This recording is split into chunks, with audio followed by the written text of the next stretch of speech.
Voilà, dans cette vidéo, on va apprendre à résoudre une équation complexe, ou plutôt les équations complexes. Donc, ce sont des équations avec pour inconnu z. Donc, il est coutume d'appeler z la variable complexe plutôt que x. Et en fait, on va étudier 5 types d'équations que vous devez savoir résoudre. En fait, 4 types d'équations que vous devez savoir résoudre et une cinquième qui est les autres équations qui ne sont pas des équations qui se ramènent aux 4 types précédents.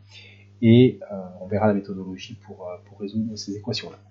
Donc, le premier type d'équation que vous devez savoir résoudre, ce sont les équations affines du type alpha z plus bêta égale à 0, avec alpha et bêta des nombres complexes. Voilà, et l'inconnu z est une équation complexe. Donc, par exemple, si vous avez à résoudre 3 plus i z plus i égale à 0, comment est-ce qu'on fait? En fait, on fait exactement comme dans R, on passe les nombres tout seuls de l'autre côté, et après on divise par le nombre devant le z. Donc ici, on obtient la solution z égale à moins i sur 3 plus i. Et je rappelle qu'on aime bien écrire le nombre complexe sous forme algébrique, et que pour mettre le nombre z sous forme algébrique, on multiplie numérateur et dénominateur par le conjugué du dénominateur, à savoir 3 moins i. Voilà, donc je vous laisse faire le calcul. Au dénominateur, ce qu'on obtient, c'est le module au carré du dénominateur, donc ça doit faire 10 ici. C'est un nombre strictement positif. Voilà, le deuxième type d'équation que vous devez savoir résoudre, ce sont les équations du second degré à coefficient réel. Donc par exemple, az au carré plus bz plus c égale à 0. Avec, et c'est très important de vérifier, a, b et c des nombres réels. D'accord, donc n'oubliez jamais qu'on a cette condition à vérifier. Donc par exemple, z au carré plus z plus 1 égale à 0. J'ai pris a, b et c égale à 1 ici. Donc, je ne vous rappelle pas les formules de delta. Delta, ici, je vais vous le rappeler, c'est b carré moins 4ac. Et si delta est positif, vous avez deux solutions réelles, dont je ne vous rappelle pas les expressions. Si delta égale à 0, vous avez une solution réelle, dont je ne vous rappelle pas l'expression. Et la nouveauté, c'est que si delta est strictement négatif, il y a deux solutions complexes. Dans C. Il y a deux solutions dans C, et qui sont données par Z1 qui est égal à moins B moins I racine de moins delta. Attention, delta est négatif, donc ça, sous la racine, c'est positif, sur 2A. Et Z2, c'est Z1 bar. Donc c'est la même expression, avec un plus ici à la place du moins.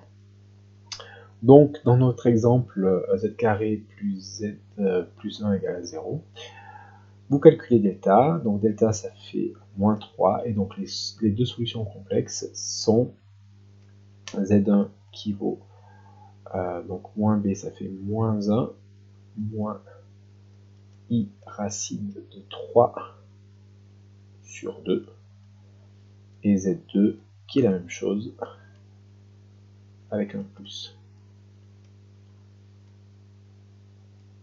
Hop, pardon. Voilà. Je tenais à préciser que c'est pas parce qu'on n'a pas exactement une équation de ce type-là qu'on ne peut pas se ramener à une équation de ce type-là. Par exemple, vous pouvez tomber sur cette équation-là.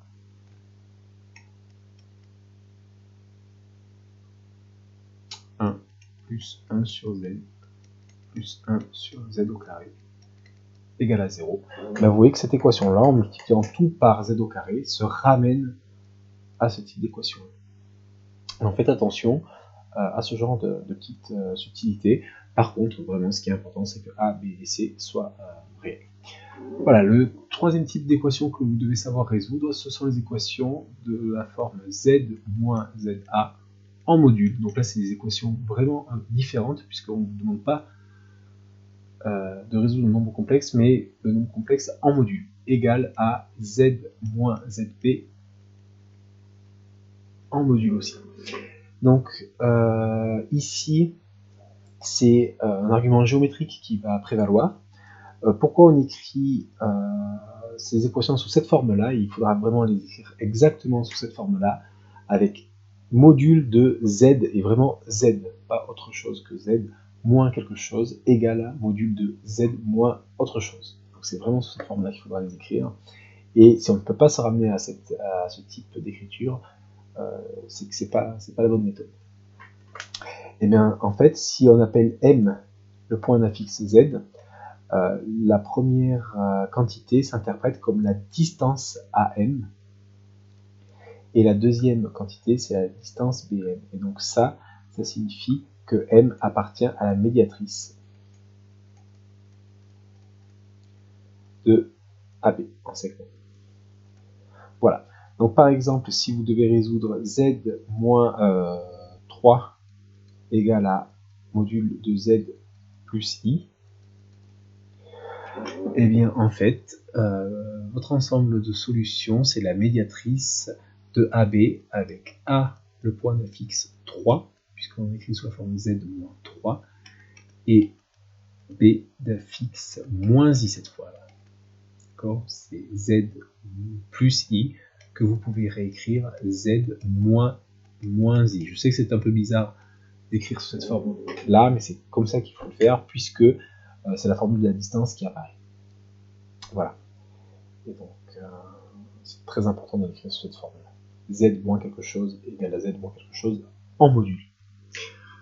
La quatrième famille d'équations que vous devez savoir résoudre, c'est Z moins ZA. Donc toujours pareil, c'est vraiment sous cette forme-là en module, est égal à R avec R en nombre strictement positif. Et bien, ce type d'équation-là s'interprète aussi géométriquement comme le cercle de centre A et de rayon R. Donc par exemple, l'ensemble des nombres complexes tels que z moins 3 plus i soit égal à 1 en module, ben ça c'est donc les images de z peuvent appartenir sont sur le cercle de centre A qui vaut ici, attention, donc c'est z moins, entre parenthèses,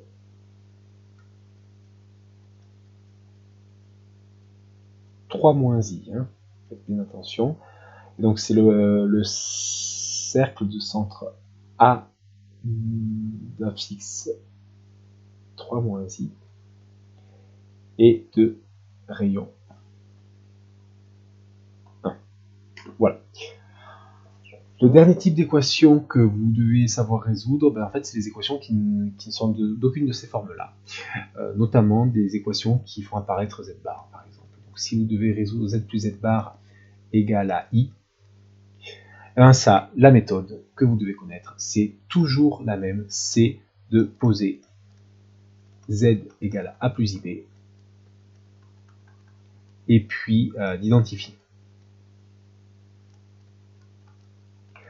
Donc en fait, ça veut dire quoi? Ça veut dire que vous remplacez z par a plus ib, z bar par a moins ib, et votre égalité, vous identifiez partie réelle et partie imaginaire des termes de gauche et de droite.